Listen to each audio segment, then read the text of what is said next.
Hey guys, welcome back to Large Scale RC Nation. This is Brandon, and today we're going to be starting on our next bag, which is going to be bag E, and this is going to be building our front and rear shocks. So let's jump into this build.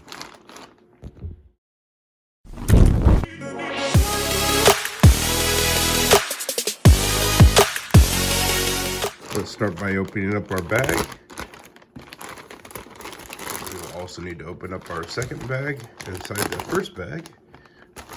So we're going to start by setting aside these items: our oil, which is E2-4, the boots E2-2, and our springs E2-3. E3 we can set aside as well. The spring cups, we can set those aside for now as well. Keep these in the bag so we don't lose them. All right, as you can see, we have everything organized for each shock. So let's go ahead and start doing our build. We're going to install our bleeder screws and bleeder O-rings onto our aluminum bleeder shock caps. So let's go ahead and open up this bag. You're gonna place your O-ring or washer onto your screw.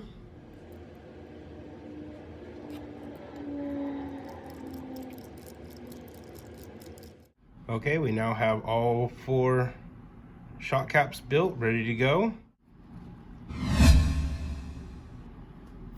Now we're going to take our thick black O-ring and we're going to place it inside and make sure that it seats right inside this little ridge right here. Go ahead and lubricate the O-ring.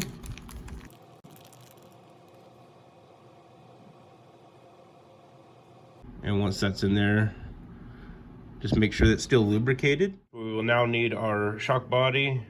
These are basically the red O-rings that you would find in your Losi 5T, our spacer, and our cap.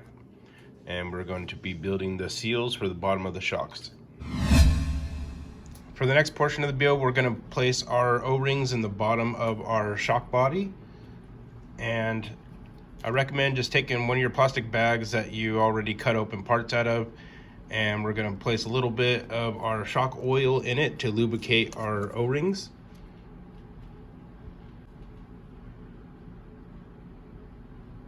So we're just going to place a little bit in there, drop in your O-rings, and you're just going to rub this around and make sure that you get them nice and lubricated all around. And we'll repeat this for all of our shocks. The next thing that we're going to do is place a little bit of oil in the bottom of the shock body.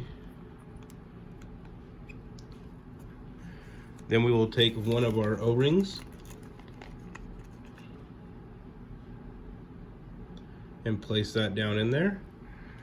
And with it already being lubricated, you don't need to lubricate it again. Next, we will take our spacer, which is a shock shaft guide, and place that in next. We will place a little bit more oil and just run that around a little bit. And then we will take our second O-ring. Now these ones are black. For the truck, they're gonna be just the red round ones. These are actually gonna be better made. They got more sidewall, which is going to make it where the oil won't bypass this as easy as it would with the regular O-ring. So now that you have that on there, the next thing that we want to do is I like to lubricate the lower shock body O-ring. And you're just doing this just to protect the O-ring from being damaged by the threads, and it'll allow it to slide down a little bit easier. So just be careful and just roll it down. All right. Next, we are going to take the cap for our shock shaft guide, and you're going to see that there is a wider bevel and a smaller bevel. So the wider one is going to go downward. And just throw a little bit more oil down inside the guide. Next, we're going to take our lower shock cap and place this on. Make sure you don't tighten it down all the way. Makes it so that way that the shaft will be able to slide all the way through easily.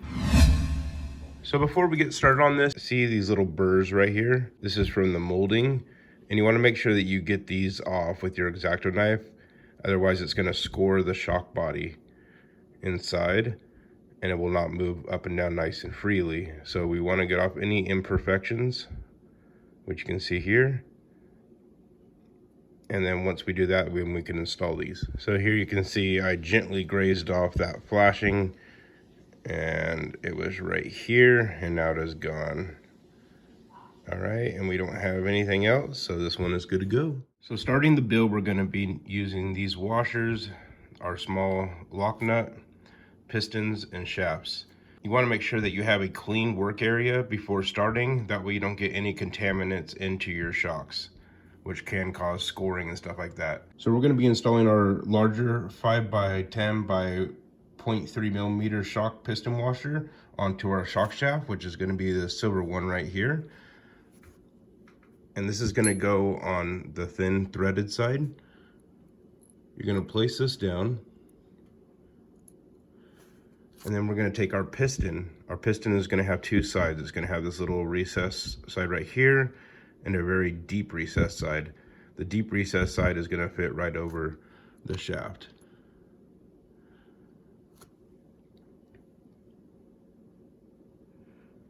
Now we're gonna take our smaller 3.2 by 8 by 0.5 washer, and this is gonna be installed on top.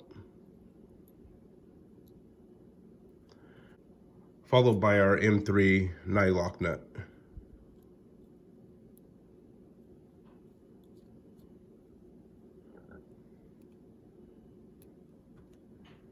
So let's go ahead and prep all four.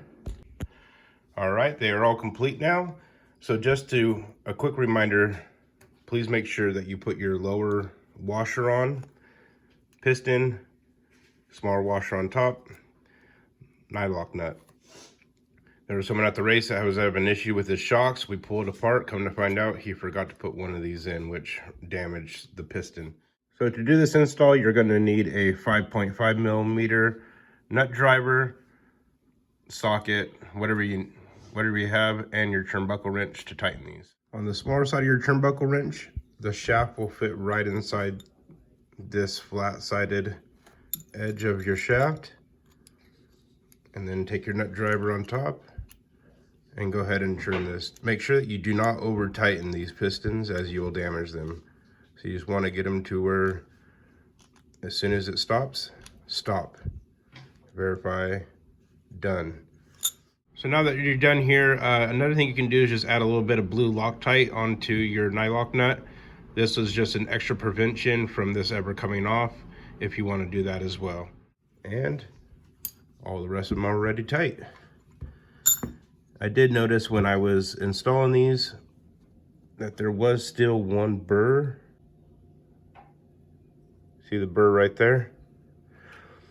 So what you want to do is take your blade flush with the piston, and that's it. Now it's gone. Now that we've completed installing our pistons onto our shock shafts, we will now need our shock fluid, 40 weight, which is going to be an E2-4.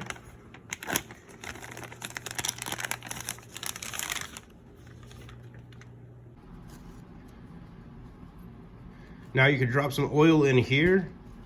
I'll put just a little dab in there, but the main thing makes it a little easier is just throw some on this threading and hold it over your shock, and then it will just drip into there. And what this is gonna do is allow it to bypass your O-rings without damaging them with the threads. So it's just gonna lubricate it and allow it to slide into the bottom, as you can see here. So I keep the bag open, and any excess oil will drop in there, which you can use to lubricate your next O-rings. Make sure you have a paper towel handy underneath. This is a little bit more of a messy build. And then go ahead and wipe off the excess here. Now that you clean your shaft in your hands, you can go ahead and tighten your lower shock cap and make sure you get that nice and tight. So just verify threading everything is nice and clean and clear of any oils. So now that everything is clean and clear off of your shock shaft from wiping it down with a paper towel, you're going to take your shock end. We're going to apply pressure, pushing in and twisting at the same time. Once you feel it catch, then we will use our tools to thread it on all the way. If your hands are a little slippery, hold a piece of paper towel on the shaft and that will make it grip a little bit better.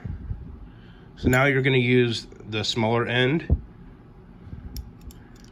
and place that on the lower section of your shock shaft that you can see has a flat edge on both sides. And then we're going to place this in here and twist. Once you feel it get snug and stop, go ahead and stop it. You don't want to over thread this as you'll strip it out. And then you'll have to get new ones because otherwise this will just pop right off. Make sure that you push up until you feel the threads, because the O-ring is going to feel like it's there, but it's not. So you're going to push it up even higher and then thread it. If it doesn't thread on nicely, that means you're going to be cross threading. So go ahead and backspin it and then thread it on, and make sure, like I said, you push up first to get the O-ring past the first thread. Okay, so it thread on there very nicely. We're going to take our red O-ring and place that on the inside of our cap. You're just going to work it down in there to the very bottom and make sure that it seats nice and smoothly all the way around. This is going to seal from any oil coming out through your threads. Our next step is going to be adding our 40 weight fluid, and you're going to go ahead and fill this up pretty much close towards the top. Don't fill it completely up, because when you are moving your piston up and down, working the air bubbles out, it will tend to spill over and you're just going to make a mess. This is plenty enough. I probably have maybe 1/8 or 2/8 of an inch to the top. And what we're going to do is cycle our piston up slowly. And this is allowing the oil to go through the holes of the piston and go underneath.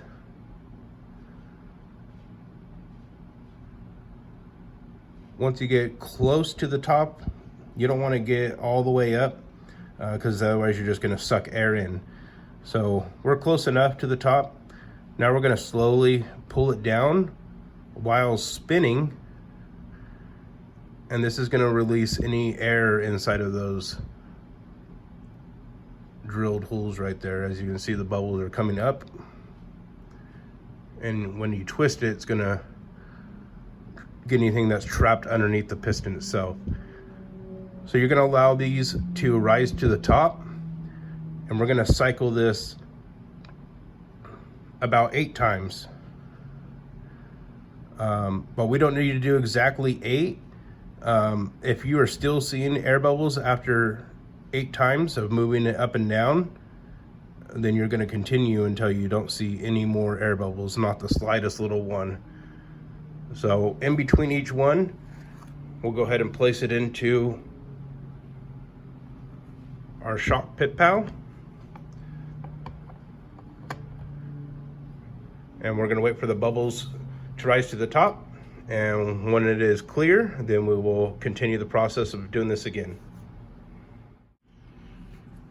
Okay, we have cycled it over 8 times now, and we've let all bubbles rise to the top.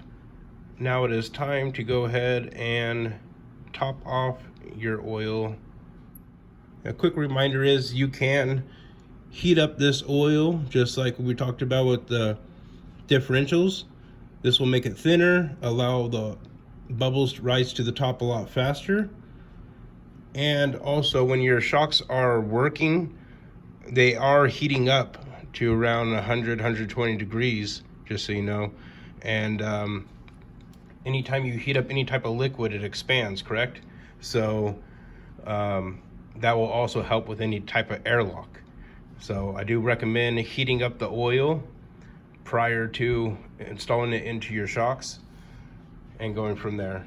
Now that we have our oil completely to the top, we're going to wait till all the air bubbles are gone, and then we're going to install our caps. Now we will place our cap on. since our oil is topped off.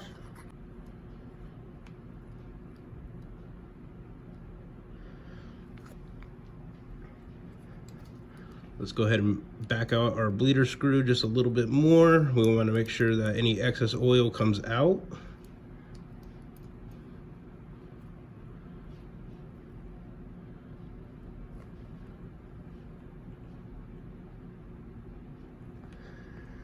And then we are going to tighten the cap all the way down using your wheel wrench, which also is a shock wrench. Placing that into the hex of the shock body. And then you're going to take your tool for your shock cap and twist that on nice and tight. All right, we will do this for all of our caps. So now we're going to bleed our shocks. We're going to basically take the screw all the way out. That way the air and oil can bypass the screw. Just keep it in there by like a thread or so. So now we're going to slowly push down.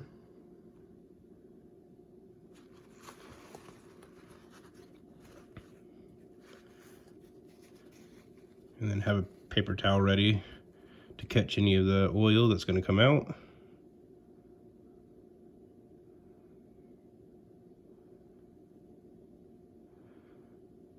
Now here you can see I'm pushing down, but it's locked. As you can see, the shaft still has room. So we need to take the screw out even more and just hold it there. And now you can see the oil starting to come out.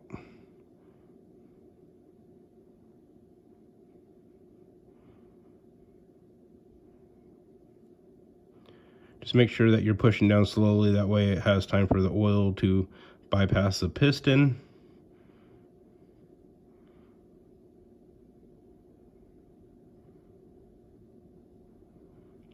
And we hit dead bottom.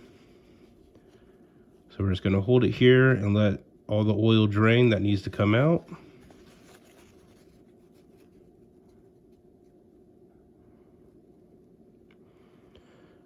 Once it stops coming out, go ahead and place your screw back in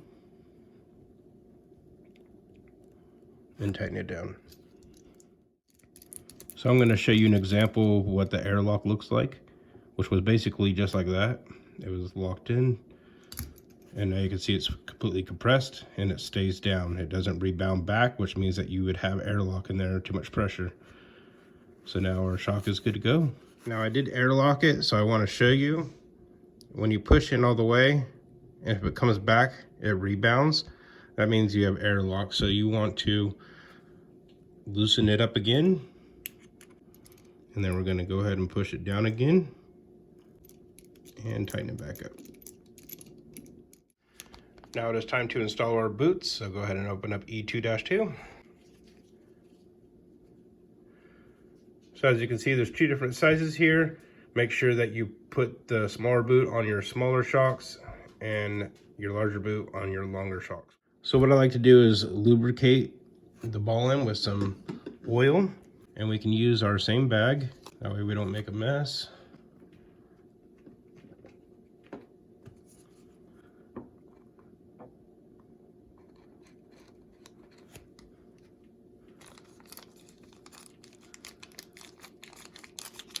And this is just going to ensure that we don't tear our boots. You're going to place this on. Push it up with the paper towel. Make sure it's seated. Extend your shaft up a little bit. And then we're just going to work this over the end, as so. You want to make sure that the boot is not twisted at this point. You want to make sure that your two ends are the direction that you want it to go. You don't want this to be twisted. So you're going to make sure that it is in the proper orientation of installing it. And then you're going to run up your adjusters all the way to make it easy to install your spring. We are now going to open up E2, or springs.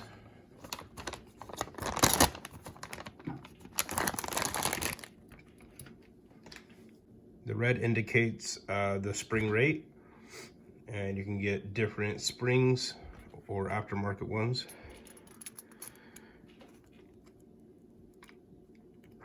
So we're going to compress the spring, and then you're going to take your spring cup, and as you can see there's a notch right here. That notch will line up with this notch. Make sure that you don't tear the boot in this process, so work it in nice and gently.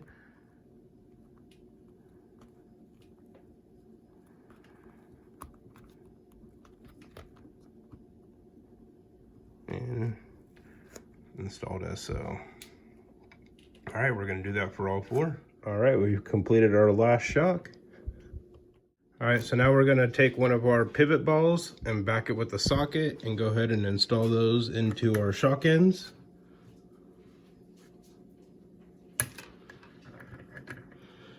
And we'll do this for all four. You could do this prior to installing them, but it just makes it that much easier to get the boot on. So this is why I do it afterwards. Now it is time to install these onto our buggy. Let's do it. Now we're going to be opening E3 to install our shocks. So we will start by sliding on our black little plastic piece for our shocks. And that will go on both sides. Your smaller shocks are going to go into the front. And you'll slide that right on top, followed by a washer. You have a flat side, which is dull, and you have a shiny rounded edge. The flat dull I put towards the rear so there's more surface space. And then we're going to install it with our lock nut. And we'll do that for both sides. Take your provided wrench and go ahead and install. And you're only going to get this snug. You don't need to smash it down, as it will compress the plastic and not allow the shock to move freely.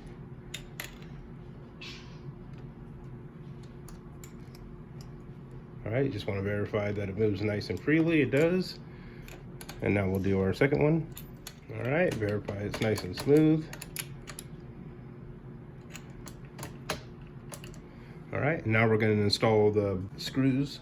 So you're going to have a silver and black screw. The silver one is going to let you know that you have to spin this into counterclockwise.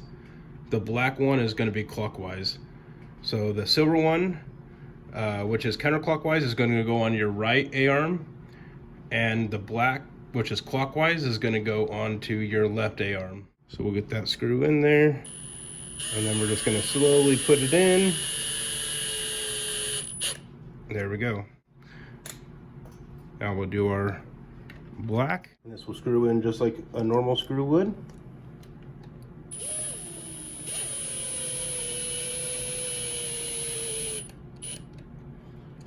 And then you can tighten it up by hand if you need to go a little bit closer. All right, now that the front is installed, let's go ahead and move to the back.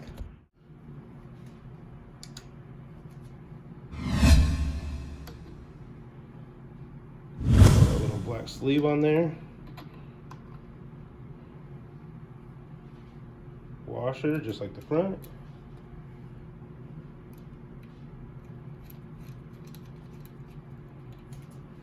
And we'll tighten this down.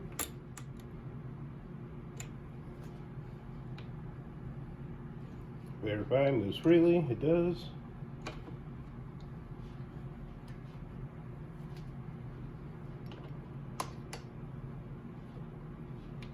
Put the sleeve on.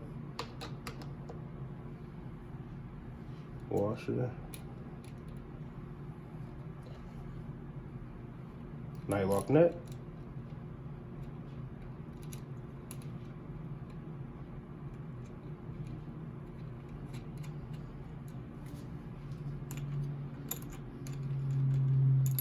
Now it's time to install our screws on the bottom. This will be the same way. Your black RH screw is going to go onto your right A-arm, which will be the clockwise.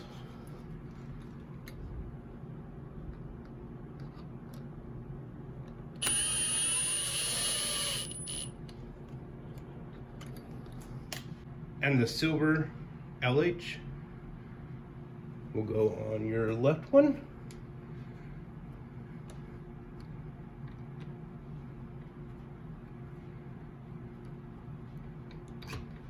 Make sure you slide it in all the way through.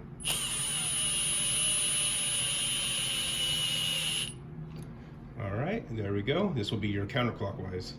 All right, our shocks are installed on the car. So now we're going to be working on E5 in our manual, and we're going to be setting the droop on our A-arm. So we're going to measure center to center of the bolts of the top bolt on our shock and the lower bolt on our shock. So you're going to zero out your caliper and then take it to 151. All right, we got 151. We'll lock that in.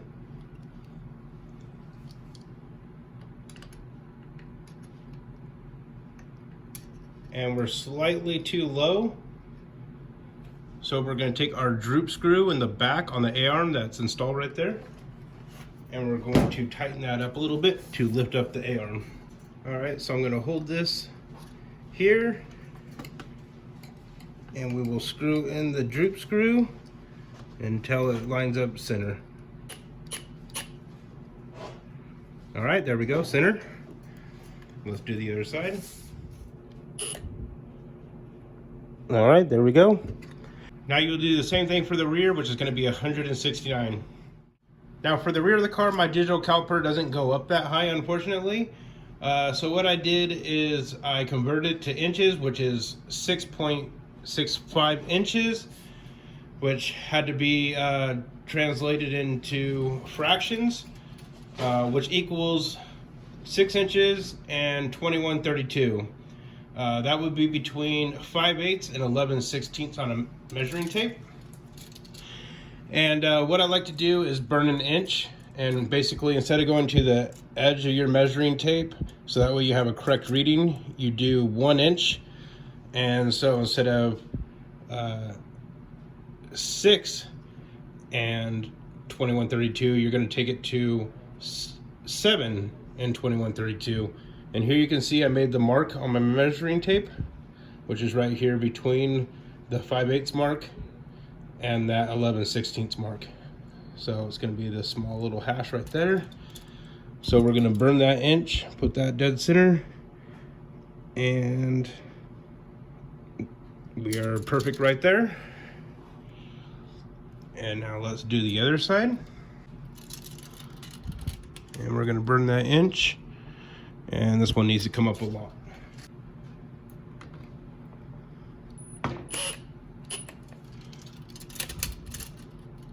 So we'll get this prepped just a tad bit more.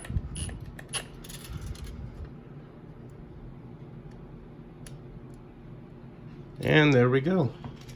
So that will complete our ride height droop. So I just wanted to give you a better view of the droop screw, which is right here. And this is going to be a 4mm. All right, guys, thank you for following along on the build of Rose. And as you can see, we just completed bag E of our build series. And follow along for the next video as we open up bag F. All right, please subscribe, hit that notification bell, and smash that thumbs up. See you on the next one. Thank you all for watching. Have a great day.